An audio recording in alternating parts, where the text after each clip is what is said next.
Hello everyone. Few months ago, I have done a Oxford University's course on food, nutrition, and health.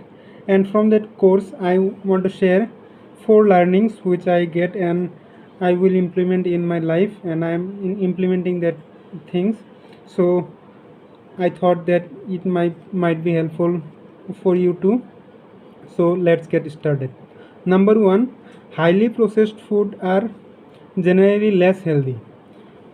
So food is the most important thing in our life. In so when you outsource the making food or into large corporate, their aims is not to give importance to your health. Their aim is to make profit out of it. So they do such practices that reduces the nutrition quality of your food and increase the shelf life of the food, and that's not healthy for you. So the food you are eating, if that food is highly processed or gone through the process of industrial processing or any large corporate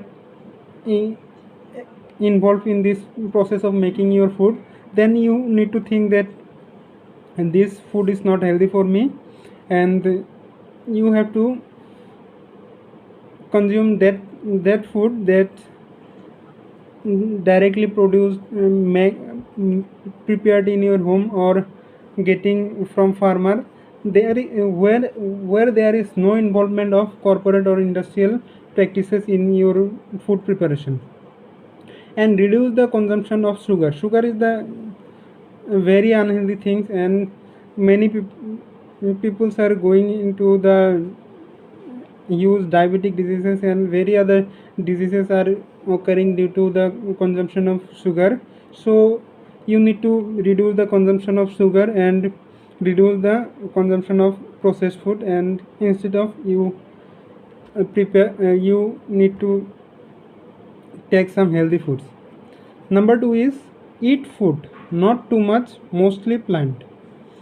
So when you eat food means real food, that's not unprocessed food, and not too much. That means you need to you don't need to eat until you get full.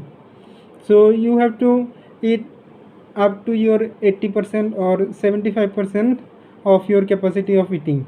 In the book of Ikigai, they are also mentioned that you need to not eat higher than 80% of your capacity of eating.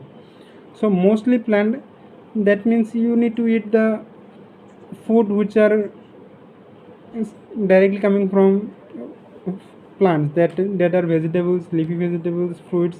That's needs things you need to eat more. Then constructing of a healthy plate. In your plate, you need to divide the plate equally, and 50% of it must go to the vegetable part, where you eat leafy vegetable or the seasonal vegetable which you get, and the rest of 50% you need to eat add some protein you can get from the fish protein, fish, shellfish, or plant-based protein such as beans, lentil, nut, chickpea, that things, and whole grain you need to add into it. And you can also eat some milk or fruits. These parts should cover the 50% of your plate. So number fourth is reading nutrition level. You need to read the nutrition level of your food so that you can get to know the nutritional quality of your food. Then and in that things you need to learn the thing that how to read the level. Usually in the food level there are mentioned that the amount which are they are showing, that is per 100 gram. And when you see that if your quantity is 500 gram of your packet, then you need to multiply all the things with 5. That means they are giving per 100 gram. And when you need to know the actual amount of which may be fats or carbohydrate or anything, then you need to know that what is the actual quantity are there. You need to learn to that know measure the nutrition quantity with where they are mentioned. And in that food there ideally there is much less sugar and palm oil, and trans fat should be there. So sugar, palm oil and trans fat, these are very unhealthy things.